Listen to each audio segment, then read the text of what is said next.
जैसा कि हमने पिछले एपिसोड में देखा था कि वो बिगर सेक्ट का ब्रांच लीडर एमसी को हाउस सेक्ट में लेकर जाता है और वहां पर हाउस सेक्ट की ब्रांच लीडर गुई को एमसी पुड़िया कह देता है, जिसके कारण भाई उसको काफी गुस्सा आ जाता है और वो अपने 4 लंगूरों को एमसी पर हमला करने के लिए भेज देती है। लेकिन भाई हमारा एमसी उन चारों को ही खदेड़ देता है और अपनी क्यूआई रिलीज करता है और कहता है, क्योंकि मेरे मास्टर ने मुझसे कहा था कि यदि कोई एक बार अटैक करने को तैयार होता है तो वह 3 या 4 बार अटैक करने को तैयार रहेगा, इसलिए मुझे उसे दूसरा मौका नहीं देना चाहिए। हालांकि वह बूढ़ा आदमी मुझे पसंद नहीं था, लेकिन उन्होंने कभी भी कुछ गलत नहीं कहा है। और गुई अपने मन में कहती है, लगता है मैंने किसी गलत इंसान से पंगा ले लिया है, मेरी तो वार लगने वाली है। ये कोई ऐसा व्यक्ति नहीं है जिसे मैं हैंडल कर सकती हूँ, मुझे इसे अपनी तरफ करना होगा। अगर मैं कुछ भी गलत कदम उठाती हूँ तो वो मेरा आखिरी कदम होगा और इससे पूरी हाउस सेक्ट का डाउनफॉल स्टार्ट हो जाएगा। और वह कहती है, तुम क्या चाहते हो? तब एमसी कहता है, इसमें दिमाग है कि नहीं है, मुझे इंफॉर्मेशन चाहिए। तब वह कहती है, हाँ लेकिन क्या इंफॉर्मेशन चाहिए? और वह बिगर सेक्ट का ब्रांच लीडर वही आधी अधूरी इंफॉर्मेशन वाला पेपर दिखाते हुए कहता, हाँ मेरे पास ये वाला पेपर है, मैं होप करता हूँ कि तुम इस खाली जगह को भर दोगी। और वह उस पेपर को देखती है और अपने मन में कहती है, क्या ये ऐसा है? क्या वे उस जैसे मॉन्स्टर को हाउस सेट में इसलिए लाया है क्योंकि वह इतना सा इजी मैटर भी हैंडल नहीं कर पाया? और एमसी से कहती है, ये तो कुछ भी नहीं है, मुझे बस थोड़ा सा टाइम चाहिए, तुम थोड़ी देर के लिए यहाँ पर रुको। एमसी कहता है, ठीक है, अपन को क्या प्रॉब्लम है? तब वह कहती है, तो ठीक है, मुझे बस 15 मिनट चाहिए। और काफी गुस्से में उस ब्रांच लीडर की तरफ देखती है और कहती है, बिगर सेक्ट के ब्रांच लीडर, मेरे साथ आओ। तुम्हें क्या लगता है उसने उसको क्यों बुलाया होगा कमरे में? और भाई सीन शिफ्ट होता है और कुछ समय बाद का दिखाया जाता है और एमसी गला फाड़ कर हंस रहा होता है और फिर हमें उस ब्रांच लीडर का सीन दिखाया जाता है जिसका मुंह पूरा सूज चुका होता है। मतलब भाई इसकी काफी अच्छी तरह से धुलाई की है उसने कमरे में ले जाकर। और भाई एमसी उसका मजाक उड़ाते हुए कहता है, तुम्हारा चेहरा तो पकोड़े जैसा बन गया है, क्या उसने तुम्हें इतनी बुरी तरह से पीटा? और वह ब्रांच लीडर कहता है, चुप भी हो जा भाई। एमसी कहता है, मुझे तो लगता है कि बेगर शेक कुछ भी नहीं है, क्योंकि भाई तुम लोग हाउस सेक्ट से पीटे ही जा रहे हो। तब वह ब्रांच लीडर कहता है, क्या वह औरत तुम्हें हाउस सेक्ट की कोई साधारण मेंबर लगती है, कोई नॉर्मल मेंबर जैसी दिखती है? वह इस हाउस सेक्ट के लीडर की बेटी है और वह फ्यूचर में हाउस सेक्ट की होने वाली लीडर है। वह अपने खाने तक में मिरेकल मेडिसिन खाती है और उसे हर तरह की अच्छी चीजें मिलती हैं। तुम्हें लगता भी है कि मैं उसके सामने टिक भी पाऊंगा और मेरा उससे कोई कंपैरिजन भी होगा? ये भाई इतना कह ही रहा होता है कि उसके पीछे गुई आ चुकी होती है और वह कहती है, ये लो इन्फॉर्मेशन। और एमसी कहता है, तुमको आने को धन्यवाद। और भाई वह कहती है, हालांकि हमारे अपने रूल्स हैं। और वह ब्रांच लीडर धीरे से एमसी से कहता है, अरे भाई इन्फॉर्मेशन की फीस दे दे। तब एमसी कहता है, कितना हुआ? तब वह कहती है, 5 न्यांग। एमसी उसको देते हुए कहता है, ये कितना सस्ता है? बिगर सेक्ट का ब्रांच लीडर एमसी से फुसफुसाहट में कहता, सिल्वर कॉइन के बारे में बात कर रही है वो। तब एमसी को अपना स्टेटमेंट बदलने में देर नहीं लगती है और एमसी कहता है, अरे भाई ये कितना महंगा है? तब वह कहती है, एक्चुअल में ये काफी हाई सिक्योरिटी वाली इंफॉर्मेशन है, इसलिए ये इतनी तो महंगी होगी। एमसी कहता, ओ अच्छा है। और भाई एमसी वहां से रवाना हो जाता है। तब वह ब्रांच लीडर पूछता है, अब तुम कहाँ पर जा रहे हो? अब एमसी उसका जवाब देते हुए कहता है, तुम्हें क्या लगता है मैं 5 सिल्वर कॉइन जमा करने जा रहा हूँ? और भाई इतना सुनते ही वह उसके पैरों में पड़ जाता है, नहीं नहीं, मैं तुम्हें यहाँ पर एक रीजन से लाया हूँ। तब एमसी कहता है, क्या? तो फिर मैं क्या करूँ? वह रोते हुए कहता है, थोड़ी देर के लिए रुको। और भाई इस बेचारे की पूरी हालत खराब हो रखी है जब से एमसी इसकी जिंदगी में आया है। और भाई उस ब्रांच लीडर ने जो हमारे एमसी ने कमाई की और कुछ पैसे अपनी छुपाई हुई सेविंग को 5 सिल्वर कॉइन के लिए खर्च कर देता है जो उसके पास नहीं था, तो उसने वह चीजें उधार मांग ली। मतलब भाई उसको कुछ उधार भी लेना पड़ा। ऐसा वैसा करके उसने आखिरकार 5 सिल्वर कॉइन्स को जमा कर लिया। और भाई इस चीज से उसका दिल चकनाचूर हो जाता है और एमसी उसे देखते हुए कहता है, अरे भाई क्या तुम रो रहे हो? तुम ठीक तो हो? और वह एमसी से कहता है, अरे तुम इविल बास्टर्ड, मुझे अपनी सारी छुपी हुई सेविंग्स को खर्च करना पड़ा इसके लिए। तब एमसी कहता है, सचमुच में भिखारियों द्वारा लाई गई इंफॉर्मेशन के कंपैरिजन में इसकी क्वालिटी और इंफॉर्मेशन काफी ज्यादा एक्यूरेट है। मुझे तो लगता है कि तुम दोनों अलग अलग लेवल पर हो। मैं ग्वांगडोंग को भी एक पत्र भेजना चाहता हूँ, क्या ये ज्यादा एक्सपेंसिव होगा? तो वह कहती है हाँ, ये एक्सपोर्ट एजेंसी से भी महंगा होगा, लेकिन हाँ, अगर तुम मेरे कुछ क्वेश्चंस का आंसर दे देते हो तो मैं ये तुम्हारे लिए फ्री में कर सकती हूँ। और वह एमसी का नाम और उसकी उम्र पूछती है और एमसी उससे अपना नाम और उम्र 17 साल बताता है। और वह ब्रांसलीटर कहता है क्या तुम मुझसे भी छोटे हो? और इस चीज से गुई काफी शौक हो जाती है और वह अपने मन में सोचती है क्या 17 साल, लेकिन इसकी मार्शल आर्ट पावर से तो ये 17 साल का लड़का नहीं लगता है। और रुको, वी योना हो, इस चीज से कुछ तो था, क्या था वो? और उसे याद आ जाता है और वह कहती है क्या तुम गुआंगडोंग के वियोना हो? और क्या तुम गुआंगडोंग के वी क्लैन के सेकंड सन हो? एमसी कहता है तुम मुझे जानती हो? और वह कहती है बिल्कुल, वी क्लैन ने तुम्हें खोजने के लिए हमसे रिक्वेस्ट की है। तब वो बिगर सेक्ट का ब्रांच लीडर एमसी से कहता है वियोना, गुआंगडोंग के वी क्लैन का दूसरा बेटा, क्या तुम सनाहो के छोटे भाई हो? एमसी कहता है हाँ, तुम मेरे बड़े भाई को जानते हो? और वह ब्रांच लीडर कहता बिल्कुल, मैं उसका फ्रेंड हूँ। और गुई कहती है क्या तुम गुआंगडोंग के वीकलैन को एक लेटर भेजना चाहते हो? इसे आने में कम से कम 10 दिन लगेंगे। एमसी कहता कोई बात नहीं, उन्होंने 5 साल तक इंतजार किया है, 10 दिन और सही, इससे कोई नुकसान नहीं होगा। और गुई एमसी को एक रेड कलर का कपड़ा देते हुए कहती है ये चीज तुम्हें हाउस सेक्ट के स्पेशल गेस्ट के रूप में सिंबलाइज करेगा। यदि तुम इसे कहीं भी बांध देते हो तो हाउस सेक्ट का एक इन्फॉर्मेट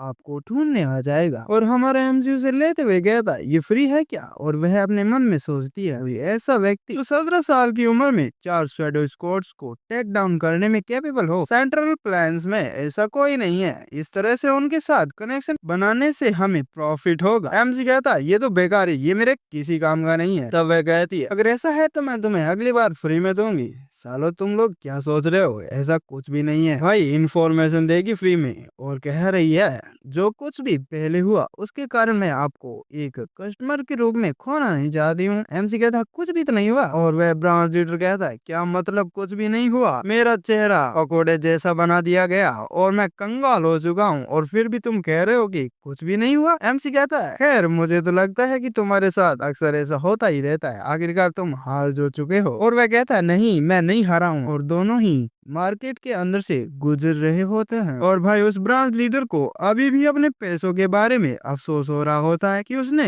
सारे अपने पैसे खर्च कर दिए। तब एमसी उससे कहता है पैसा आता है और चला जाता है, वैसे भी एक भिखारी को इस तरह लालची नहीं होना चाहिए, तुम अपने टैलेंट से फिर से इसे कमा लोगे। और वह ब्रांच लीडर अपने मन ही मन में गुस्सा करते हुए कहता है मैं इस आदमी का क्या करूं, मैं इसे मार भी नहीं सकता। और वह ब्रांच लीडर जाते हुए कहता है अब तुम्हें इंफॉर्मेशन मिल गई है जो तुम्हें चाहिए थी, तो अब हमें एक दूसरे से मिलने की कोई जरूरत नहीं है। लेकिन भाई एमसी उसको पकड़ते हुए कहता है लेकिन एक समस्या है। तब वह ब्रांच लीडर कहता है अब क्या हुआ तुझे? और एमसी कहता है मेरे पास पैसे नहीं है। मुझे तो ऐसा लग रहा है कि एमसी से भिखारियों से भी गरीब करके छोड़ेगा। और भाई उसका गुस्से का पारा चढ़ जाता है और कहता है ये ऐसी की तैसी। और फिर सीन शिफ्ट होता है और हमें गुई को दिखाया जाता है जो गोंगमू को बुलाती है और गोंगमू कहता है यस ब्रांच लीडर। और वह कहती है सेक्ट को एक लेटर भेजो, उन्हें बताओ कि वीकलैन का दूसरा बेटा जो लापता हो गया था मार्शल मास्टर के रूप में वापस आ गया है। और हमें एमसी को दिखाया जाता है जो ग्रेट हानलिम इंस्टीट्यूट के सामने खड़ा होता है और हमें ग्रेट हानलिम इंस्टीट्यूट के अंदर का सीन दिखाया जाता है। और वहाँ पर हमें एक व्यक्ति को भी बैठा दिखाया जाता है जो चाय पीते हुए कहता है ये कितना अच्छा एनवायरमेंट है आज का। और ये व्यक्ति होता है थर्ड ग्रेट स्कॉलर मून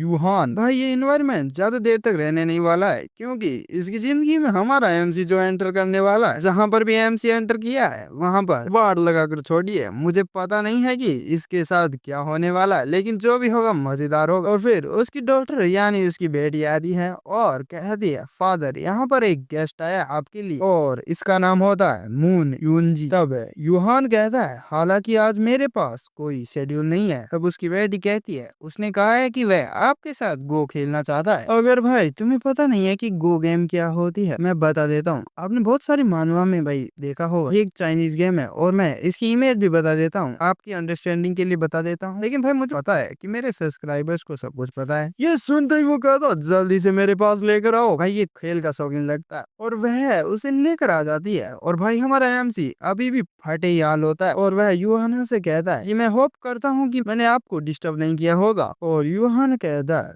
बिल्कुल नहीं, गेस्ट को बुलाना ही हमारी परंपरा है और मैंने सुना है कि तुम मेरे साथ खेलना चाहते हो। तब एमसी कहता है ये सिर्फ एकमात्र ऐसी चीज है जिसे मैं खेलना जानता हूँ। तब वह यूहान कहता है तो चलो फिर ऐसा ही आजमाते हैं, मैं वाइट से खेलूंगा, पहली चाल तुम चलो। और एमसी पहली चाल चलने के लिए रेडी हो जाता है और एमसी एक गोटी उठाता है और यूहान एमसी को देखकर अपने मन में सोचता है मुझे लगता है मुझे उससे ज्यादा उम्मीद नहीं रखनी चाहिए। ऐसा लग रहा है जैसे कि ये यहाँ पर मुफ्त में कुछ खाने के लिए आया है, तो मैं बस एक खेल के बाद उसकी मदद कर दूंगा। और एमसी अपनी चाल चल देता है और इस चीज से वो काफी शौक हो जाता है और वह अपने मन में सोचता है मुझे लगता है कि ये बिगिनर तो नहीं है, ये तो काफी अच्छा खेल रहा है, चलो देखते हैं। और उन दोनों के बीच एक इंटेंस मैच स्टार्ट हो जाता है और एमसी की ऐसी धड़ाधड़ चालों को देखकर और वह अपने मन में सोचता है ये काफी स्पीड में अपनी चाल चल रहा है। इस उम्र में किसी को इतना एक्सपीरियंस देखना काफी रेयर होता है। और जैसे जैसे मैच आगे बढ़ता जाता है उसके पसीने छूटने लग जाते हैं और भाई आगे की चालें चलने में उसकी हाथ भी कांपने लग जाते हैं। और भाई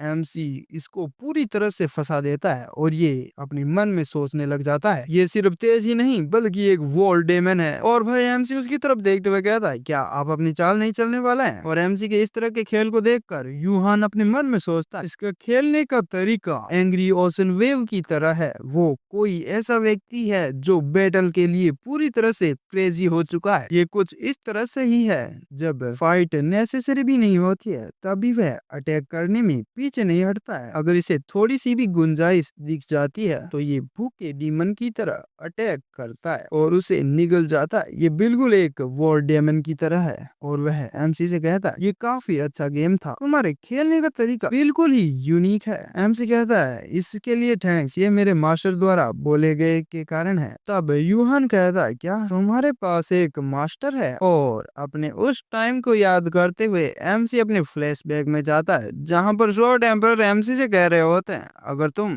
इसमें हार गए तो तुम्हारी ट्रेनिंग में 10 गुना कर दूंगा और अगर तुम जीत जाते हो तो मैं तुम्हें 3 दिन का आराम करने दूंगा। और एमसी इन सब को याद करके कहता है हाँ वह काफी स्ट्रिक्ट बूढ़ा आदमी था। और एमसी कहता है आपसे ज्यादा तो कुछ नहीं कहना चाहता, अगर आपको बुरा ना लगे तो मैं थोड़ी देर के लिए यहाँ रुकना चाहूंगा क्योंकि मेरे मास्टर ने मुझसे कुछ देर तक दुलिन में रहने के लिए कहा था। तब यूहान कहता है उनकी टीचिंग्स को फॉलो कर रहे हो, बिल्कुल मैं मदद करूंगा, मैं तुम्हारे लिए कमरा तैयार करवा देता हूँ, तुम जब तक चाहो यहाँ पर रुक सकते हो। और अपनी बेटी से कहता है इनके लिए एक कमरा और कुछ कपड़े तैयार करो और इन्हें बाथरूम तक गाइड करो। तब एमसी उससे कहता है अबे भाई पैसे वैसे मत मांग लेना, पैसे वैसे नहीं है मेरे पास, मेरी भिखारी वाली हालत हो चुकी है। और यूहन कहता है हम आप जैसे गेस्ट से पेमेंट कैसे ले सकते हैं, मैं वास्तव में आपसे यहीं रुकने के लिए कहने वाला था अगर आप नहीं पूछते तो। इसके बदले में प्लीज एक काम कर दे, कभी कभी मेरे साथ या गेस्ट के साथ जो है वो खेल लेना। एमसी कहता है ये तो काफी अच्छा है, मैं ये कर सकता हूँ, तो फिर मिलते हैं। और उसकी बेटी कहती है मेरे साथ आओ। और फिर सीन शिफ्ट होता है और हमें बात टब का दिखाया जाता है। और भाई एमसी वहाँ पर बात लेते हुए कहता है काफी अच्छा फील हो रहा है, जब मैं छोटा था तो मुझे नहाने से बहुत ज्यादा नफरत होती थी, ऐसा हो सकता है कि वह पानी इतना अच्छा ना हो और ये मुझे काफी अच्छा महसूस हो रहा है और मेरी स्किन को भी काफी अच्छा महसूस हो रहा है। मैं तो ऑलमोस्ट रोने ही वाला हूँ कि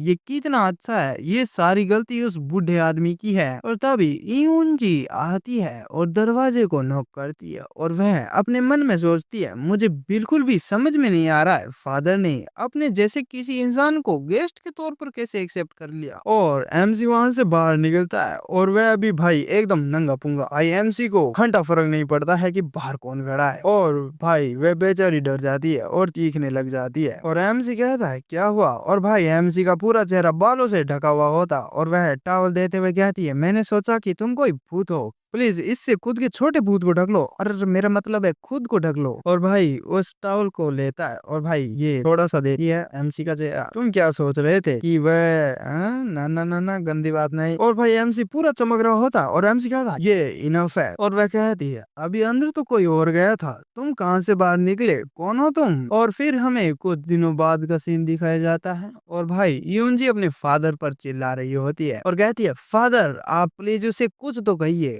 और युआन कहता है किसे? तब वह कहती है उस नए लड़के से। वह अपना कमरा बिल्कुल ही नहीं छोड़ता है, वहीं पर पड़ा है जब से वह यहाँ पर आया है। हालांकि वह खाना नहीं खा रहा है तो सारे दिन सो तो रहा है, और वह जब से यहाँ पर आया है बस यही काम कर रहा है। और यूहान थोड़ा मुस्कुराता और कहता है मैं तो उससे उसका नाम ही पूछना भूल गया। और यूनजी चिल्लाते हुए कहती है आपने कहा था कि आज एक पाप है, और आपने कहा था कि इंसान को हमेशा बिजी रहना चाहिए, तो फिर आप उसके आलसी होने के बारे में कुछ कर क्यों नहीं रहे हो? और कम से कम उससे कुछ तो कहो। हाँ वह गेस्ट हो सकता है, लेकिन वह पूरे एटमॉस्फेयर को खराब कर रहा है। तब वह कहता यून जी मुझे गो खेलना पसंद है, क्योंकि इसे खेलते समय आप अपने ओपोनेंट के बारे में बहुत कुछ जान सकते हो। आप अपने चेहरे के एक्सप्रेशंस को छिपा सकते हो और अपने शब्दों पर ध्यान दे सकते हो, लेकिन गो खेलते समय आप अपने आप को नहीं छिपा सकते। जो व्यक्ति इम्पेशेंट होता है वह परफेक्टली नहीं खेल सकता, और इसके ऑपोजिट वह बैटल को एंजॉय भी नहीं करना सीख सकता। जब आप किसी के साथ खेलते हैं तो आप उसकी पर्सनैलिटी के साथ साथ ये भी बता सकते हैं कि उसने अपना जीवन किस तरह से जिया है, और उसका खेलने का तरीका काफी जल्दबाजी और रफ था। मैंने उसके जैसे प्ले स्टाइल को पहले कभी नहीं देखा। वह डेफिनेटली एक लेजी पर्सन नहीं है।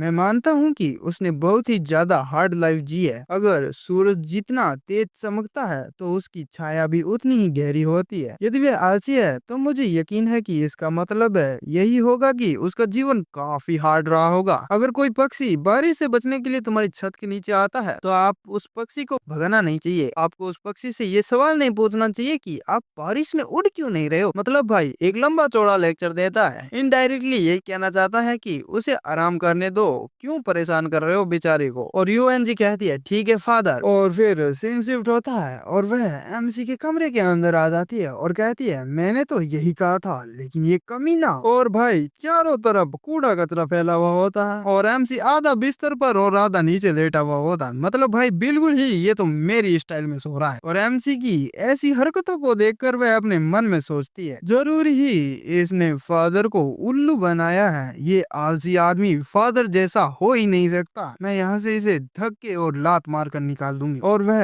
एमसी के पास आती है और कहती है उठो निकम्मे। एमसी कहता है क्यों उठना है? और भाई वह एमसी का कंबल खींचते हुए कहती है उठो क्योंकि सूरज निकल गया है। और एमसी कहता है सच में? तुम मुझे बता देना जब सूरज डूब जाए, तब तक मैं थोड़ा सो लेता हूँ। यूनजी कहती है आखिर तुम हो क्या चीज? यहाँ पर सब लोग स्टडी करते हैं, लेकिन तुम तो पूरे हफ्ते बस सोने के अलावा कुछ नहीं करते हो। एमसी रिप्लाई देते हुए कहता है वह लोग इसलिए स्टडी कर रहे हैं क्योंकि वह स्टडी करना चाहते हैं। मैं सो रहा हूँ क्योंकि मैं सोना चाहता हूँ। तो इसमें प्रॉब्लम क्या है तुम्हें? और वह कहती है चुप रहो, मैं तुम्हें पसीना ना ना ना मैं यूं ही कंबल में इधर उधर डोलते हुए नहीं देख सकती। और तुम्हें क्या लगता है कि तुम जिस चादर पर सोते हो उसे धोता कौन है? कम से कम अपने खाने का खर्चा उठाने के लिए कुछ तो करना ही होगा। मुझे लगता है कि तुम्हें ये पता नहीं है कि हम इतने अमीर नहीं है कि तुम जैसे सुअर इंसान को पाल सके। हम जो लोग स्टडी करते हैं उन्हें तो खाना खिला सकते हैं, लेकिन जो लोग बस दिन भर चादरों में पड़े इधर उधर डोलते रहते हैं उन्हें खिलाने के लिए हमारे पास कुछ नहीं है। एमसी कहता अरे अभी अभी तो तुम्हारे बाप ने कहा था। तब वह एमसी को बीच में टोकते हुए कहती है मैं पैसों की इंचार्ज हूँ, इसलिए मुझे ज्यादा पता है। और भाई दोनों एक दूसरे को टुकुर टुकुर देखने लग जाते हैं। और एमसी कहता तो अब मैं क्या करूं? और वह कहती है चलो कपड़े धो। और भाई एमसी को कपड़ों के ढेर के बीच में खड़ा कर देती है। भाई ऐसा लग रहा है कि इस लड़की ने पूरे गांव के कपड़े मांग मांग के लेकर आई है। एमसी कहता है क्या इनको धोना पड़ेगा? तब वह कहती है ये तो बहुत कम है। एमसी कहता है क्या इनको धोने से मेरे खाने का खर्चा कवर हो जाएगा? और वह कहती है हाँ बिल्कुल। एमसी कहता है क्या तुम मेरे खाने में कोई सोना वोना तो नहीं डाल रही हो? मुझे तो लगता है तुमने इस गाँव के एक एक घर से कपड़ा मांग कर लेकर आई हो मुझसे धुलवाने के लिए। और जाते हुए कहती है गुड लक, और ये कंफर्म करना कि ये सभी साफ हो जाने चाहिए। अगर ये सभी अच्छी तरह से धुले नहीं हुए तो मैं तुम्हें फिर से इन्हें धोने के लिए कहने वाली हूँ, इसलिए अच्छी तरह से काम करना, कोई कंजूसी नहीं चलेगी। और हंसते हुए अपने मन में कहती है तुम इसी चीज के लायक हो, तुम आज पूरे दिन तक इसे खत्म नहीं कर पाओगे। और भाई कुछ मिनट बाद का इन दिखाया जाता है, और भाई इसके तो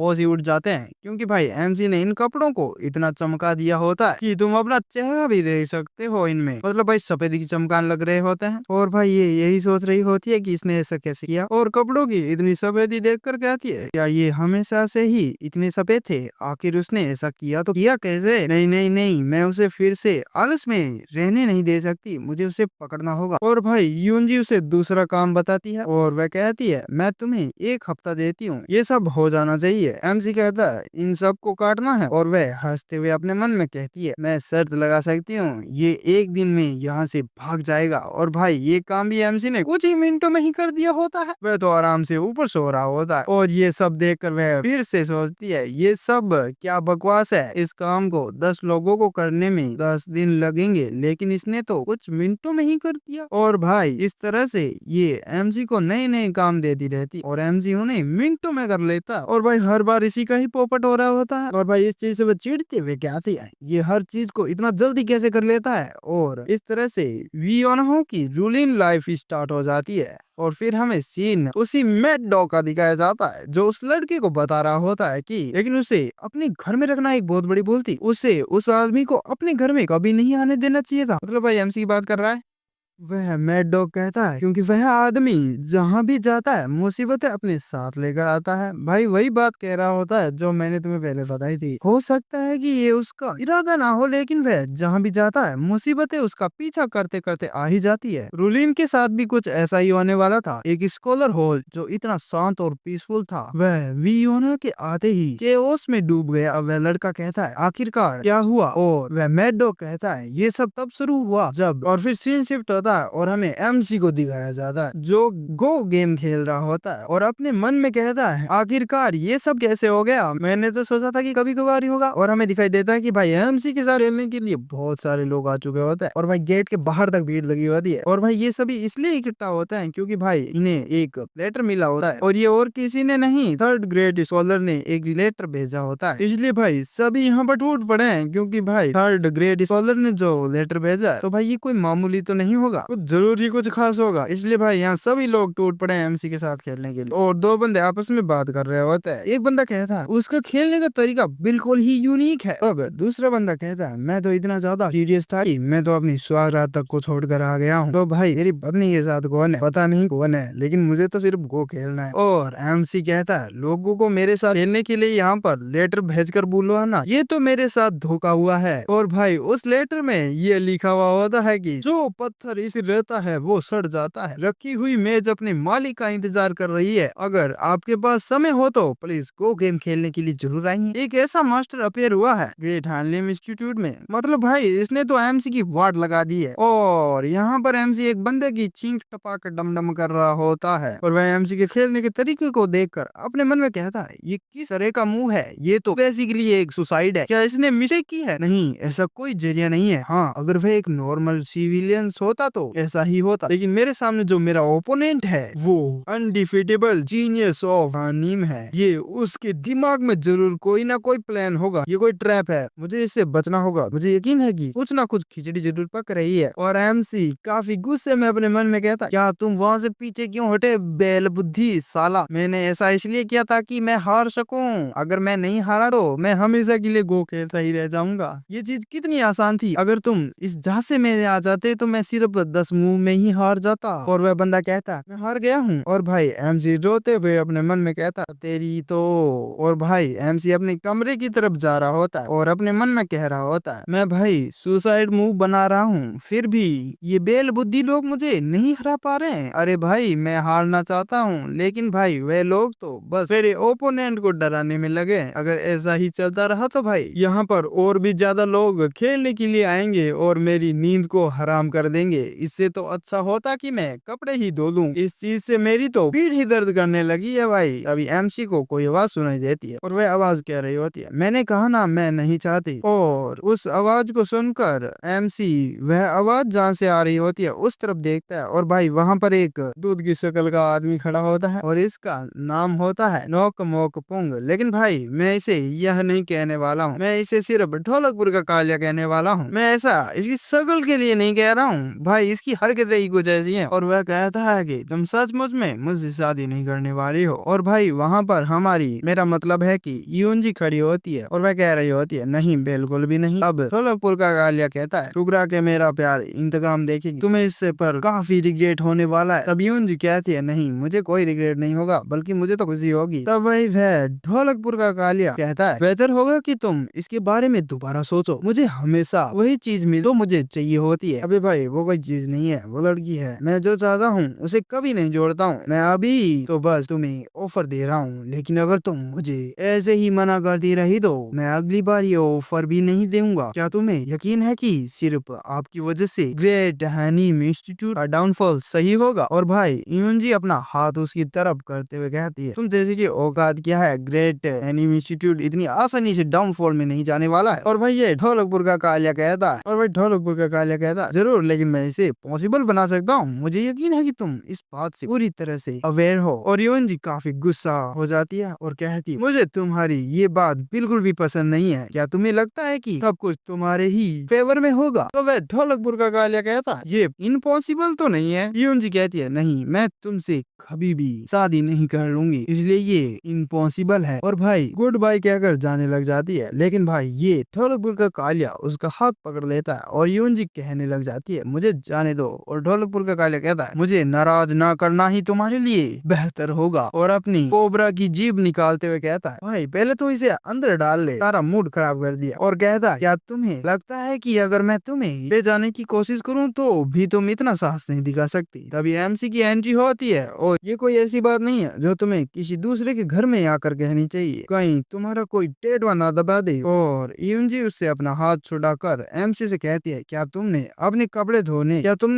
धोने और लकड़ी को काटने का काम पूरा कर लिया? और एमसी उससे कांपते हुए हाथ को देखते हुए कहता है मैं अभी तक वो खेल रहा था, तुम क्या बात कर रही हो? और उसके बालों से एक रिबिन लेते हुए कहता इसे मैं उधार ले रहा हूँ। और भाई उस रिबिन से अपने बालों को बांधते हुए ढोलकपुर के कालिया की तरफ बढ़ रहा होता है। ढोलकपुर का कालिया कहता है तुम्हें नहीं लगता कि दूसरों की बात से सुनना बैड मैनर्स होते हैं? भाई देखो तो सही मैनर्स की बात भी कौन कर रहा है? तब एमसी उसका रिप्लाई देते हुए कहता है माफ करना, मुझे सचमुच में अपने मैनर्स के बारे में कुछ भी नहीं पता है। जैसा कि मैंने कहा मुझे नहीं लगता कि आपको मैनर्स के बारे में बात करनी चाहिए। क्या मैनर्स की परवाह करने वाले लोग आमतौर पर आपकी तरह बिहेव करते हैं? तब ढोलकपुर का कालिया कहता है तुम जरूर ही हनीम के जीनियस हो गए। तब एमसी कहता है मुझे रिकॉग्नाइज करने के लिए थैंक्स, लेकिन मुझे नहीं पता कि तुम कौन हो। तभी वह ढोलकपुर का कालिया अपना इंट्रोडक्शन देने ही जा रहा होता है। तब एमसी अपना कान खुजलाते हुए कहता है कोई बात नहीं, मुझे घंटा फर्क नहीं पड़ता कि तुम कौन हो। उस ढोलकपुर के कालिया को काफी गुस्सा आता है और वह कहता है हनीम के जीनियस, तुम्हें मेरे रास्ते में आने की बजाय गो खेलना कंटिन्यू करना चाहिए। तब एमसी उससे कहता है इतनी शर्म की बात है ना, मैं लोगों के रास्तों में आने में काफी माहिर हूँ, जैसे कि मैं अभी आ रहा हूँ। और भाई ढोलकपुर का कालिया अपना मुंह गंदा बनाता है अब तुम लोग ये मत कह देना कि पहले कौन सा अच्छा था। तभी वहाँ पर कुछ लोगों के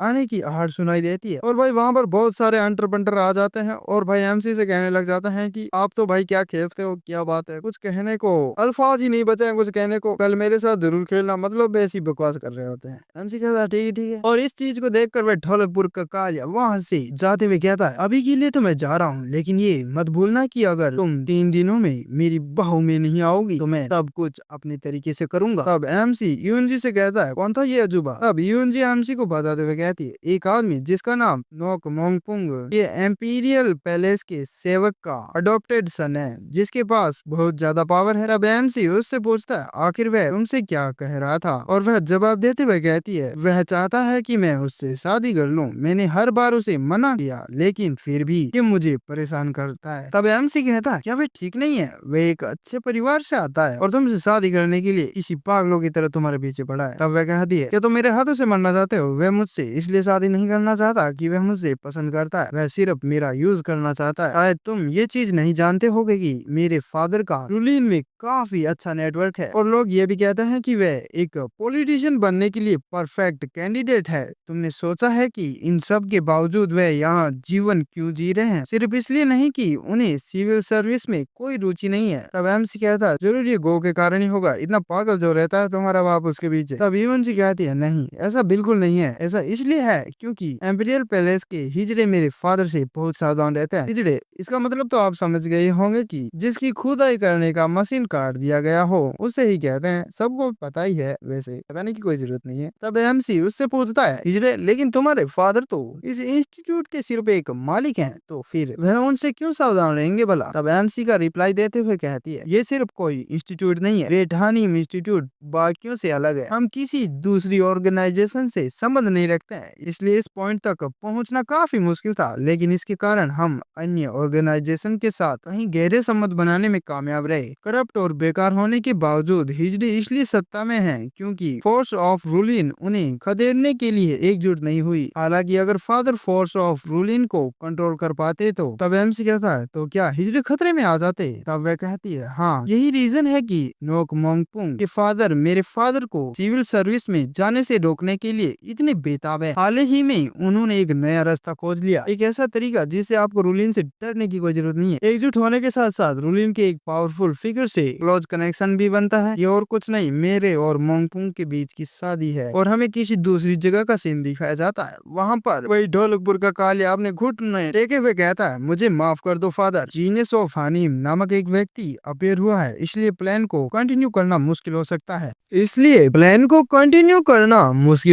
है। तभी हमें कोई व्यक्ति दिखाया जाता है जो कहता है, जीनियस ऑफ हनीम एक बेकार और निकम्मा आदमी है जो बस सारा दिन गो खेलता रहता है, और ये व्यक्ति होता है हिजड़ों का हेड नोक गी। ढोलकपुर का कालिया कहता है, ये चीज समस्या नहीं है, समस्या तो ये है कि पूरे देश से लोग उसके अगेंस्ट खेलने आ रहे हैं, बहुत सारी निगाहें उसे देख रही है, इसलिए मेरे एक्शंस लिमिटेड है। अगर मैं इन सब के बीच में कुछ करने की कोशिश करूंगा तो शायद बुरा हो सकता है। तब वह हिजड़ों का हेड कहता है, मैं समझ गया कि तुम क्यों हिचकिचा रहे हो, और वह ढोलकपुर का कालिया इस चीज के लिए माफी मांगता है। तब वह हिजड़ों का हेड कहता है, क्या तुम्हें लगता है कि ये मिशन सिर्फ मेरे लिए है? एम्पीरियल पैलेस पर कब्जा करना एक ऐसा मिशन है जो सिर्फ और सिर्फ एक ने दिया है। इस मिशन को फेल करने का कोई ऑप्शन ही नहीं है हमारे पास। तुम्हारे और मेरे लिए, दोनों के लिए ये लागू होता है। मुझे मौत से ज्यादा उसे निराश करने से डर लगता है। क्या तुम समझ रहे हो कि मैं क्या कहना चाहता हूँ? ढोलकपुर का कालिया काफी डरा हुआ होता है। हाँ, मैं अच्छी तरह से जानता हूँ। और तब वह हिजड़ों का हेड कहता है, कभी कभी जो है वायलेंस नेसेसरी हो जाता है। ढोलकपुर का कालिया कहता है, आपका क्या मतलब है? और भाई वह हिजड़ों का हेड काफी डेविली लुक देते हुए कहता है, भीड़ का इस्तेमाल अपने फायदे के लिए करो और उन सबको मार डालो, साथ में उस जीनियस ऑफ हनीम को भी। फिर सीन शिफ्ट होता है और हमें एक व्यक्ति को दिखाया जाता है जो कह रहा होता है, तो क्या तुम अभी गवर्नमेंट पोजीशन में रुचि नहीं रखते हो? और ये होता है रॉयल हेड इंस्पेक्टर ली वांगी, और ये एम्परर का भाई भी होता है, और उसके सामने बैठे होते हैं यूहान जो कहते हैं, मुझे माफ करे, मुझे जाने दे। तब रॉयल हेड इंस्पेक्टर वांगी कहता है, तुम क्यों नहीं देख पा रहे हो कि नोगी को रोकने के लिए आपको बैलेंस बनाए रखने के लिए सेंटर में रहना होगा। हाल ही में उनकी मूवमेंट्स काफी सस्पिशियस रही है। मिलिट्री और स्कॉलर्स अधिकारियों में अस्थिरता है। नोगी यानी वही हिजड़ा उनके दिमाग में घर कर रहा है। यूहान कहता है, लेकिन तब हेड इंस्पेक्टर उससे कहता है, मैं मानता हूँ कि तुम पूछना चाहते हो कि एक आदमी भाई जिसका हथियार भी काम नहीं कर रहा है, मेरा मतलब है कि जो भाई बच्चे भी पैदा नहीं कर सकता, वह क्रांति क्यों शुरू करना चाहेगा? यूहान कहता है, हाँ हाँ भाई, मैं यही पूछना चाहता था तुझसे। तब रॉयल हेड इंस्पेक्टर कहता है, तो फिर अगर मैं तुमसे कहूँ कि कोई और मास्टर है जिसको वह सर्व कर रहा है, तो क्या होगा? हिजड़ों के बीच पॉलिटिकल फाइट का आतंक हमारी कल्पना से भी परे है। फिर भी नोगी बिना किसी आधार के उन सभी से आगे निकलने में कामयाब रहा। क्या ये बात अजीब नहीं है? जो लोग उससे पार करते थे वह दुर्घटनाओं में अपनी जान गंवा देते थे, और जो अचानक नहीं मरते थे वे बीमारियों से मर जाते थे। ऐसा लगता था जैसे कोई उसके लिए रास्ता बना रहा है। अब यूहान कहता है, ये सिर्फ एक कोइंसिडेंट भी हो सकता है। अब रॉयल हेड इंस्पेक्टर कहता है, अभी तक तो मैं भी यही सोच रहा था, लेकिन उसे देखने के बाद मुझे ये विचार आया कि शायद कोई है जो पर्दे के पीछे से उसकी मदद कर रहा है, इसलिए मुझे तुम्हारी जरूरत है। हमें उसके खिलाफ एकजुट होना ही होगा। और यूहान कहता है, मैं इसके बारे में थोड़ा और सोचूंगा। और रॉयल हेड इंस्पेक्टर इस टॉपिक से हटता है और कहता है, यार ये नया जीनियस किस प्रकार का आदमी है जिसे तुमने अभी अभी अपने साथ लिया है? और यूहान को तो भाई ऑर्गेनिज्म ही आ जाता है, और वह कहता है, वह अमेजिंग है, मुझे तो ऐसा लगता है कि वह अपना ट्रू पोटेंशियल छिपा रहा है। तब वह वह हेड इंस्पेक्टर कहता है मैं काफी क्यूरियस हूँ उसके बारे में, मैं उससे कब मिल सकता हूँ। तब यूहान कहता है मैंने युनजी को उसे लाने के लिए भेजा था। तब ये आवाज आती है फादर हम यहाँ पर हैं। तब यूहान कहता है तुम यहाँ पर आ गए, अंदर आ जाओ। और भाई वहाँ पर एमजी आता है, वो भी भाई पूरा पानी में भीगा हुआ। वह कहता है क्या तुमने मुझे यहाँ पर बुलाया? तब यूहान एमसी से कहता है मुझे माफ करना, मैंने तुम्हें बहुत जल्दी बुला लिया, क्या तुम अच्छी तरह से सो पाए? एमसी कहता है हाँ बिल्कुल, क्यों नहीं, काश कोई सोते समय मेरे चेहरे पर पानी नहीं डालता तो। यूहान कहता है हाँ मैं समझ गया, फिर भी मुझे खुशी है कि तुम अच्छी तरह से सोए, मैं तुम्हें किसी से मिलवाना चाहता था। तब हेड इंस्पेक्टर कहता है मैं बस एक बूढ़ा राहगीर हूँ। तब एमसी उससे कहता है ऐसा लगता है कि आपकी यात्रा के पीछे कोई महान कारण होगा, तो वह क्या कारण है? अब रॉयल हेड इंस्पेक्टर कहता है मुझे और क्या काम हो सकता है, मैं गो खेलना चाहता हूँ। और भाई एमसी उसके मुंह पर ना बोल देता है। तब वह हेड इंस्पेक्टर कहता है कि तुम नहीं खेलना चाहते? एमसी कहता है नहीं बोला तो नहीं बिडू, नहीं खेलेंगे अपन। तब हेड इंस्पेक्टर कहता है हालांकि आप तो आने वाले सभी लोगों के साथ गो खेलते हैं, तो मेरे साथ क्यों नहीं? इतना भेदभाव क्यों हो रहा है भाई मेरे साथ? तब एमसी कहता है मैं ये नहीं कह रहा हूँ कि मैं तुम्हारे साथ गो नहीं खेलूंगा, मैं तो ये कह रहा हूँ कि चीजें उचित क्रम में होनी चाहिए। आपसे पहले भी यहाँ पर कई लोग आ चुके हैं, इसलिए आपको अपनी बारी का इंतजार करना होगा। तब हेड इंस्पेक्टर कहता है मैं इस चीज को सुलझा सकता हूँ, मैं दूसरों को समझा दूंगा। तब एमसी कहता है वास्तव में ये मामला सुलझाने वाला नहीं है, ये तो सिर्फ जबरदस्ती होगी। और इस चीज से वह हेड इंस्पेक्टर काफी सौंप हो जाता है। एमसी आगे कहता है ऐसा लगता है कि आपका सोशल स्टेटस काफी हाई है, मुझे यकीन है कि हर कोई बिना किसी चॉइस के आपकी बात को मानने को मजबूर हो जाएगा, बजाय इसके कि वह आपसे सहमत है या आपको समझते हैं। मैं प्रोमिस और रूल्स को महत्व देता हूँ। तभी वह हेड इंस्पेक्टर अपने मन में कहता है ये अपने बिलीव्स पर मेरी एक्सपेक्टेशन से कहीं ज्यादा दर्द है, ये डिफिकल्ट होने वाला है। और वह एमसी से कहता है क्या तुम इसके बारे में कुछ नहीं कर सकते हो? तब एमसी भाई काफी स्टाइल मारते हुए कहता है आपको बस अपनी बारी का वेट करना होगा। और एमसी बार बार उस हेड इंस्पेक्टर का पोपट कर रहा होता है। तभी यूनजी अपने फादर से कहती है मुझे लगता है कि मैं इस चीज को सुलझा सकती हूँ। तब यूहान कहता है क्या तुम? यूनजी कहती है हाँ बिल्कुल। और एमसी की तरफ बढ़ते हुए अपने मन में सोचती है जैसे ये चीजें इसके लिए मैटर भी करती है, सारा दिन बिस्तर पर पड़ा रहता है, ये कितना घटिया मजाक है। और एमसी के पास जाकर कहती है अगर तुम ये गेम खेल लेते हो तो गो के दूसरे सभी खेल जो आज तुम खेलने वाले हो वह तुम्हें नहीं खेलने पड़ेंगे। और एमसी गंदी शक्ल बनाते हुए उसकी तरफ देखते हुए कहता है क्या ये चीज काफी अट्रैक्टिव है, लेकिन मैं अपने सिद्धांतों पर चलता हूँ। हाँ अगर तुम कल खेले जाने वाले सभी खेल को रद्द कर देती हो तो मैं। तब यूनजी कहती है नहीं, अगर तुम आज आराम करना चाहते हो तो ज्यादा मोल भाव मत करो अब, और कोई नेगोशिएशन नहीं होगी, जल्दी से चूज करो नहीं तो भुगतो। तो भाई एमसी के सिद्धांतों को चकनाचूर होने में एक सेकंड भी नहीं लगता है। एमसी बैठता है और कहता है देख क्या रहे हो, जल्दी से शुरू करो भाई। और वह हेड इंस्पेक्टर यूहान की तरफ देखता है, हाथ से पकड़ा है ऐसा नमूना। और वह गेम खेलते हुए अपने मन में सोचता है ये तो काफी बुरा है, वह अपनी बात का पक्का नहीं है, मैं तो बस यहाँ से जाना चाहता हूँ, लेकिन मुझे इसे पूरी तरह से समझ लेना चाहिए। तो चलो देखते हैं कि तुम कैसे हो। और भाई खेल खत्म होते होते शाम हो जाती है और एमसी यहाँ से जा चुका होता है सोने के लिए। और यूहान कहता है क्या आपको उसके साथ गो का खेल पसंद नहीं आया? और वह हेड इंस्पेक्टर उस गो के बोर्ड की तरफ देखते हुए अपने मन में सोचता है खेल की इतनी वायलेंट और क्विक स्टाइल, यदि आप बैटल ग्राउंड के बीच में गो का खेल खेलें, यदि आप बैटल ग्राउंड के बीच में गो का खेल खेलें, तब भी आपको ऐसे खेल देखने को नहीं मिलेंगे। आखिरकार उसने किस तरह का जीवन जिया है? हालांकि वह सही नहीं है, आलसी है और वायलेंट है, ये वह चीजें नहीं है जो मैं चाहता हूँ। और यूहान को रिप्लाई देते हुए कहता है ये समय की बर्बादी थी, मुझे तो ये समझ में नहीं आता कि तुम उसे इतनी वैल्यू क्यों दे रहे हो। तब यूहान रिप्लाई देते हुए कहता है ऐसा इसलिए है क्योंकि मैंने वह चीज देखी। तब वह रॉयल हेड इंस्पेक्टर कहता है तुमने ऐसा क्या देख लिया? अब यूहान उनका रिप्लाई देते हुए कहता है उसके खिलाफ एक खेल के दौरान मैंने एक प्रोफिलैक्टिक चाल चली, मुझे ऐसा लगा कि ये एक बहुत अच्छा कदम था। मैंने सोचा कि खेल तो खत्म हो गया, इसलिए मैंने खेल से अपनी नजरें हटा ली, लेकिन मैंने जो देखा वह था एक ऐसा आदमी का चेहरा जो पूरी गहराई से गिर गया था, एक रेयर समाधि में। इस बात को सुनकर वह रॉयल हेड इंस्पेक्टर उससे कहता क्या तुम श्योर हो कि तुमने सही देखा था? तब यूहान कहता है मुझे पूरा यकीन है हैं। तब हेड इंस्पेक्टर कहता है, मैं किसी भी तरह से उसे अपने साथ ले जाने का कोई इरादा नहीं रखता हूँ। तब यूहान उससे कहता है, क्या सचमुच में ऐसा है?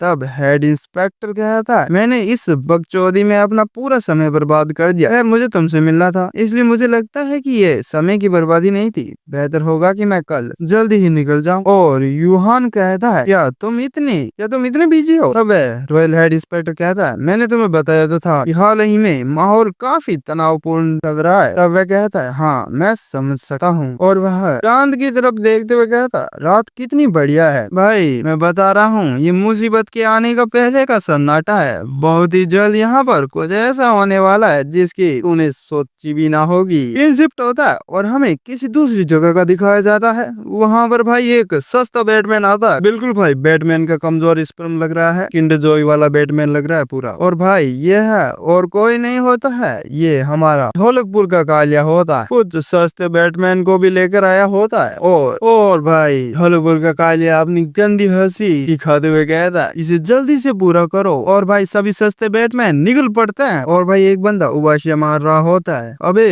उबाशी क्या मार रहा है? अपने पीछे तो देखो, काले पीले लंगूर आ रहे हैं। और भाई ये सस्ते बैटमैन खुद को बैटमैन समझते हुए गुलाटियां मारते हुए आ रहे होते हैं। और वह बंदा अपने पीछे देखता है और भाई हमें तो सिर्फ उसके खून की छींटे ही दिखाए जाते हैं। बेचारे को झाड़ू तो मारने देते। और मेन गेट ओपन होता है और वहां से ढोलकपुर का कालिया एंटर होता है। और उसके आगे उसके सस्ते बैटमैन उसके लिए रास्ता बना रहे होते हैं, दूसरों का सफाया करके। भाई कहने को तो सस्ते बैटमैन है, लेकिन भाई काम तो पूरा कर रहे हैं। भाई ढोलकपुर का कालिया अपना गंदा चेहरा दिखाते हुए कहता है, यही रीजन है कि जब मैं पहले तुम्हारे साथ अच्छे से बिहेव कर रहा था तो तुम्हें मेरी बात सुन लेनी चाहिए थी। भाई ये ढोलकपुर का कालिया जब भी अपने ये गंदे होठ देखा था तो सच में मूड खराब कर देता है साला। और अपना गला फाड़ कर कहता है, उन सभी को पकड़ लाओ। और भाई थूक भी निकल रहा होता है उसके मुंह से जब वह बोलता है। और वह कहता है, आज की रात ग्रेट हानलिम इंस्टीट्यूट एक ऐसी जेल बन जाएगा जहाँ से भाई चूहा भी नहीं भाग सकेगा। और भाई एमसी को तो घंटा फर्क नहीं पड़ रहा होता है, वह तो खराटे मार कर सो रहा होता है। भाई भूकंप आ जाए लेकिन नींद पूरी होनी चाहिए। और वह ढोलकपुर का कालिया अपने मन में सोचते हुए गया था, आज मैं उस कूतिया को सबक सिखा के रहूंगा। और भाई यहाँ पर सभी को बंदी बना लिया जाता है। और यूहान उस ढोलकपुर के कालिया से कहता है, इसका क्या अर्थ है? तब वह ढोलकपुर का कालिया कहता है, हमें सूचना मिली है कि ग्रेट हानलिम इंस्टीट्यूट में सस्पिशियस एक्टिविटी हो रही है। हमने सुना है कि सभी प्रकार के हाई अथॉरिटीज पर्सन इस इंस्टीट्यूट में आ रहे हैं। तब यूहान कहता है, ये सब सस्पिशियस कैसे है? ढोलकपुर का कालिया कहता है, पॉलिटिकल और सैन्य शक्ति वाले लोगों के एक साथ आने का और क्या कारण हो सकता है? सिर्फ एक ही पॉसिबिलिटी हो सकती है, एक क्रांति। और यूहान चिल्लाते हुए कहता है, तुम्हारा क्या मतलब है एक क्रांति? हम सभी यहाँ पर केवल गो खेलने के लिए हैं। और भाई ये कालिया ऐसे ही डरावना लग रहा होता है और भी ज्यादा डरावना चेहरा बनाते हुए कहता है, क्या तुम चाहते हो कि मैं ये मान लूं कि इतने सारे लोग सिर्फ गो खेलने के लिए इकट्ठा हुए हैं? तब यूहान उससे कहता है, मैं सीरियस हूँ, मुझे यकीन है कि आपने जीनियस के बारे में अफवाहें सुनी होंगी। तब वह ढोलकपुर का कालिया कहता, अफवाहें? हाँ मैंने अफवाहें सुनी थी, लेकिन अफवाहें काफी आसानी से बनाई जा सकती है। और सस्ता बैटमैन उसके पास आता है और वह ढोलकपुर का कालिया कहता है, एक्चुअली में कहाँ पर है? तब वह सस्ता बैटमैन पूछता है, तुम किसे ढूंढ रहे हो? तब कालिया कहता है, अरे वही जीनियस, अरे वही जिस जीनियस की बात कर रहे हैं। तब वह सस्ता बैटमैन उससे कहता है, अब बिल्डिंग में कोई भी व्यक्ति नहीं बचा। तब ढोलकपुर का कालिया कहता है, लगता है कि वो पहले ही तुम दबाकर भाग गया है। हमारे यहाँ आने के बाद भागना नामुमकिन होगा। वह बास्टर्ड कितना लगी है। खैर कोई बात नहीं, अगर तुम सभी इनोसेंट हो तो तुम सभी को फ्री कर दिया जाएगा। यदि हमें पता चला कि कोई प्रॉब्लम नहीं है तो हम आपको फ्री कर देंगे और आपसे माफी भी मांगेंगे। तभी वहाँ पर सस्ता बैटमैन आता है और कहता है, मुझे यह मिला। और भाई वह एक बुक होती है और उसे ढोलकपुर का कालिया देखते हुए कहता है, ये उन लोगों के एग्रीमेंट है जो क्रांति की योजना बना रहे थे। तब यूहान चिल्लाते हुए कहता है, ये सब क्या है? हमने ऐसा कुछ नहीं किया है। ढोलकपुर का कालिया कहता है, इसका प्रूफ तो तुम्हारे सामने है। और यूहान अपने मन में सोचता है, वे हमें शुरू से ही यहाँ पर फंसाने के लिए आए थे, हम ठगे गए हैं। और भाई दूसरों के कच्चे भी गीले हो जाते हैं। और भाई दूसरों के कच्चे गीले होने लग जाते हैं। कोई कहता है, मुझे छोड़ दो भाई, मैं बेगुनाह हूँ। और दूसरा कहता है, मुझे नहीं पता था कि यहाँ पर ऐसी कोई एक्टिविटी हो रही है, मैं तो इसमें हिस्सा भी नहीं लिया था, मैं तो सिर्फ यहाँ पर मुफ्त का खाना खाने आया था। दूसरा कहता, हाँ हाँ मुझे मुझे लगा यहाँ पर कोई लंगर वंगर हो रहा है, इसलिए मैं भी यहाँ पर आ गया। प्लीज हमें छोड़ दो। तभी रॉयल हेड इंस्पेक्टर खड़ा होता है और कहता है, नोक मोंगपुंग, इतना इंटरेस्टिंग इंसिडेंट है। ढोलकपुर का कालिया उसे देखता है और कहता है, ओ तुम भी यहाँ पर हो वांगी। तब वह कहता है, मुझे रॉयल हेड इंस्पेक्टर कहो। भाई रॉयल हेड इंस्पेक्टर को देखकर सभी थोड़ा खुश होते हैं। कोई कहता है, अब हम बच जाएंगे, रॉयल हेड इंस्पेक्टर तो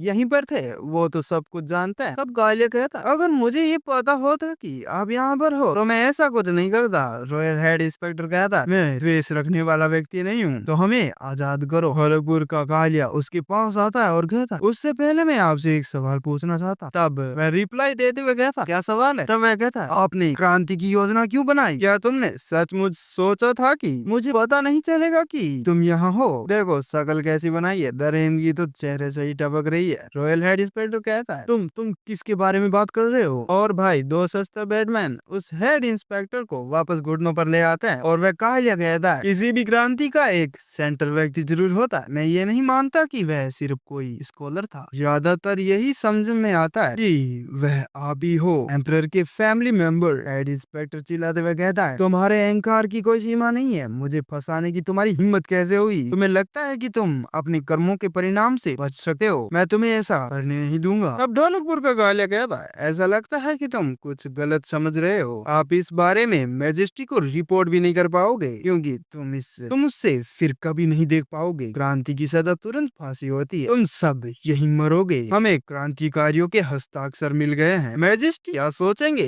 ये तो ऑब्वियस है कि तुम सब एक क्रांति की योजना बना रहे थे। और वह एक गंदी हंसी हंसता है और वह रॉयल हेड इंस्पेक्टर उससे कहता है, बास्टर्ड, इसके लिए हेवन तुम्हें कभी माफ नहीं करेगा। और वह ढोलकपुर का कालिया कहता है, हाँ ठीक है, ज्यादा मत भौंक और अपनी मौत की भीख मांगते रहो। और यहाँ पर कोई तो है जिसे मैं पहले मारना चाहूंगा, मून यूनजी। और वह यूनजी के पास जाता है और कहता है, मैंने तुम्हें पहले वार्निंग दी थी कि मैं चीजें अपने तरीके से करूंगा, तुमने मुझे रिजेक्ट किया था, इस कारण सभी लोग मारे जाएंगे। क्या तुम अब अपना मन बदलने को तैयार हो? और ले भाई यूनजी उस ढोलकपुर के कालिया के मुंह पर थूक देती है और कहती है, मैं तुम जैसे किसी से शादी करने के बजाय यही मरना पसंद करूंगी। भाई ये कालिया, दरिंदगी तो इसके चेहरे से टपक रही है। ये उस थूक को चाट लेता है। भाई ये तो चाटने के मामले में मेरे दोस्त से भी 2 कदम आगे। और भाई उसे एक थप्पड़ मारते हुए कहता है, चिंता मत करो, मैं तुम्हें नहीं मारूंगा, मैं तुम्हारे साथ कुछ ऐसा करूंगा कि तुम सोचोगे कि इससे तो बेहतर मौत होती। तुम जितनी खराब स्थिति का सोच सकती हो उससे भी खराब मैं तुम्हें ऐसा दर्द दूंगा जो तुम्हारी इमेजिनेशन से भी 100 गुना ज्यादा बुरा होगा। अब यूनजी कहती है, तुम्हें लगता है कि मैं ऐसा होने दूंगी? मैं तुम्हारे हाथों ह्यूमिलेट होने से बेहतर मरना पसंद करूंगी। तब वह कालिया कहता है, क्या ऐसा है? अगर तुम खुद को मार लोगी तो तुम्हारे पिता को भी इतना ही दर्द सहना पड़ेगा। अगर तुम्हारे पिता भी सुसाइड कर लेते हैं तो यहाँ के बाकी लोगों को भी वही दर्द सहन करना पड़ेगा। और ऐसा मत सोचना कि ये सब यहीं पर खत्म हो जाएगा। क्रांति की योजना बनाने वाले से जुड़ी सभी फैमिली मेंबर्स को मार दिया जाएगा। अगर तुम खुद को मारना चाहती हो तो बेझिझक खुद को मारो, बाकी लोग तुम्हारे पापों का भुगतान कर देंगे। तो खुद को मार दो, मुझे इस चीज से कोई दिक्कत नहीं होगी। मेरे इंटरटेनमेंट के लिए और अधिक लोग होंगे। और भाई गंदी हंसी हंसता है। यूनजी के फादर अपनी बेटी को इस कंडीशन में देखकर काफी गुस्सा हो जाता है और ढोलकपुर का कालिया कहता है, तो फिर क्या हम शुरू करें? यूनजी अपने मन में कह रही होती है, प्लीज कोई तो हेल्प करो। और वह अपनी सारी होप पहुंच चुकी होती है। अभी वह देखती है कि भाई एमसी यहाँ से दबे पांव भागने की प्लानिंग कर रहा है। मतलब भाई एमसी इतनी देर तक छुप कर बैठा था और भाई सही मौका देखते ही यहाँ से खिसकने की प्लानिंग कर रहा था। और यूनजी एमसी का नाम काफी जोर से लेती है, जिससे सभी का ध्यान उसकी तरफ चला जाता है। एमसी पीछे देखता है और अपना सर खो जाते हुए हंसने लगता है। यूनजी कहती है, तुम क्या कर रहे हो फालतू चीजें? क्या तुझे दिखाई नहीं दे रहा वो खिसकने की प्लानिंग कर रहा है? अब एमसी कहता है, तुम क्या बक रही हो? खुद को बचाने में क्या बुराई है? मुझे लगता है कि तुम्हें ये कहना पसंद नहीं आया होगा, लेकिन मैं कर ही क्या सकता हूँ, इसके लिए मैं तुमसे पहले ही माफी मांग रहा हूँ। तब यूनजी एमसी पर चिल्लाते हुए कहती है, तुम भागने के बजाय हमारी मदद करनी चाहिए। क्या मैं तुम्हारी मदद करूँ? यहाँ पर खुद को जिंदा रखना मुश्किल हो रहा है और तुम्हें अपनी पड़ी है। तब यूनजी कहती है, तुमने तो मार्शल आर्ट सीखी है ना, तो तुम मदद कर सकते हो। तुमने मेरी स्किल लेवल को तब एमसी कहता है, तुमने मेरी स्किल लेवल को कुछ ज्यादा ही आंक लिया है। इस सिचुएशन में सबसे अच्छा ऑप्शन भागना ही है। भाई कंटिन्यू करता रहे, मैंने कुछ नहीं देखा है, तू जो कर रहा है वो करता रहे, फुल सपोर्ट है भाई। और भाई तीनों के होश ही उड़ जाते हैं, ये क्या बक रहा है? तभी ढोलकपुर के कालिया को तुल मचती है और वह कहता है, वहीं पर रुक जा, तुम पहले से ही इस क्रांति में शामिल हो, पूरी दुनिया तुम्हारे पीछे होगी, तुम कहीं पर भी सेफ नहीं रहोगे। एमसी उससे कहता है, "क्या तुम्हें अपनी बात पर इतना यकीन है?" कालिया कहता, बेवकूफ, दुनिया बहुत बड़ी है पर हमारी आंखें तो हर जगह होगी, तुम्हें ढूंढना मुश्किल नहीं होगा। एमसी कहता है, हाँ जा बे, मुझे बाद में ढूंढ लेना। और वह कालिया अपने सस्ते बैटमैन को ऑर्डर देता है एमसी को पकड़ने का। और भाई एक सस्ता बैटमैन एमसी पर हमला करने के लिए आगे बढ़ता है। यूनजी चिल्लाते हुए कहते हैं, यहाँ से भाग जाओ। और एमसी उसकी तरफ देखता और छोटी सी स्माइल देता और कहता है, अभी तो तुम मुझे अपनी मदद करने के लिए कह रही थी और अब तुम मुझसे कह रही हो कि मैं यहाँ से भाग जाऊँ। अब मुझे क्या करना चाहिए? तुमने तो मुझे कंफ्यूजन में डाल दिया है। और वह सस्ता बैटमैन एमसी पर अटैक कर देता है, लेकिन भाई वह एमसी की आफ्टर इमेज होती है और एमसी उसके पीछे आता है और एक क्रिटिकल हिट देता है जिससे उस सस्ते बैटमैन के गोटे बाहर आ जाते हैं। और एमसी स्टाइल मारता है। भाई हर सिचुएशन में स्टाइल मारने की कोई जरूरत नहीं होती है। और कहता है, तुम बहुत अजीब औरत हो, कभी भागने को कहती हो तो कभी बचाने को। और भाई उस सस्ते बैटमैन का सिर फ्लोर में धस जाता है और वह भाई डॉगी स्टाइल में आ जाता है।